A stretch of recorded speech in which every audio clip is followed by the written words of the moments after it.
Okay, so if you're a homeowner in Nova Scotia, chances are you've gotten that envelope in the mail. You know the one. You open it up, you see your 2026 property assessment, and you get a little bit of sticker shock. And you're probably asking yourself, what in the world does this huge number mean for my bank account?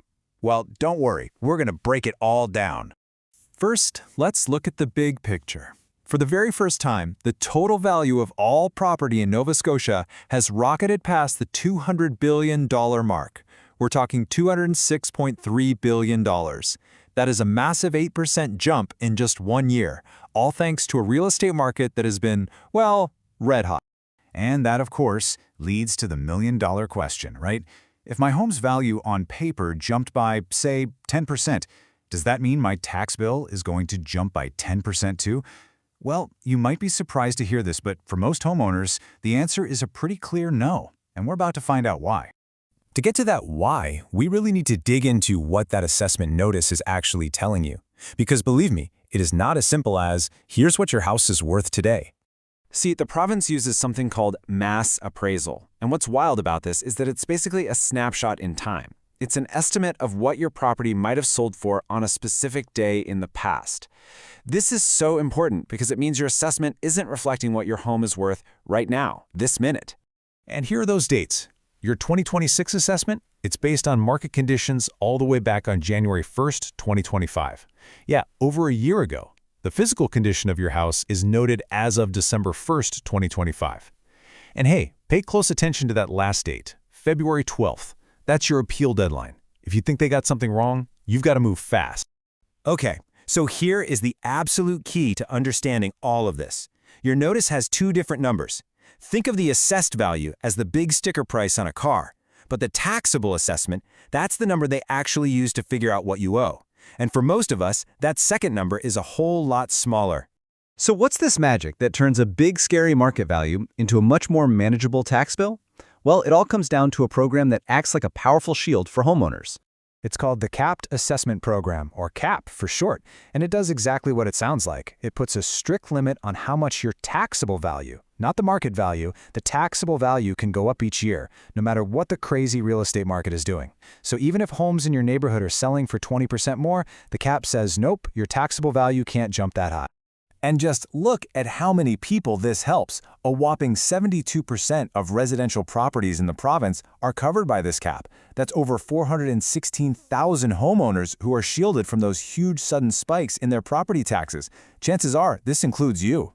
And for 2026, the magic number is 2.6%. That's the cap rate. So let's make that real. If your taxable assessment last year was, say, $300,000, the absolute most it can increase this year is to $307,800. That's it, just 2.6%, even if your market assessment went through the roof. So do you get this protection? Well, there's a quick checklist.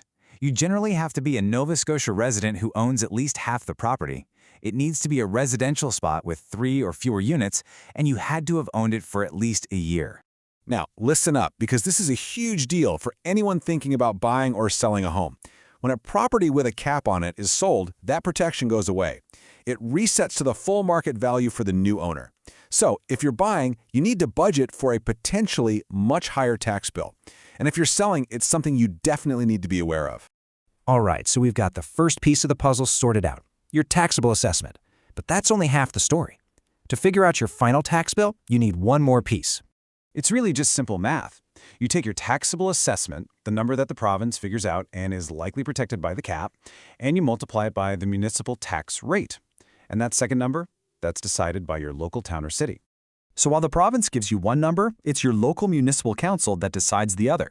Every single spring, they go through their budget, figure out how much they need for roads, parks, fire departments, you name it. And that process determines the tax rate they're going to charge you. And this table right here just shows you the power of the cap in black and white. Let's say the market goes up 10%. For a cap property, your taxable value only goes up by 2.6%. But for a property that isn't capped, the taxable value goes up by the full 10%. You can see right there, the cap makes a massive difference to your bottom line. So who exactly feels that full impact?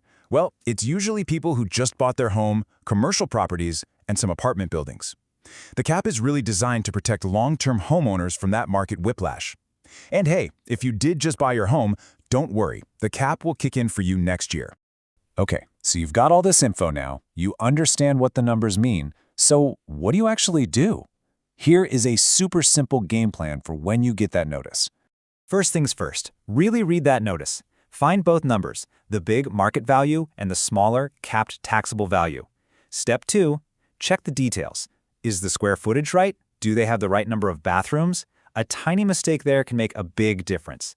And step 3, if you find an error, appeal it. Remember, you have until February 12th. After that, it's time to think ahead. Keep an eye on your town or city's budget talks this spring. That's going to tell you which way the tax rate is heading.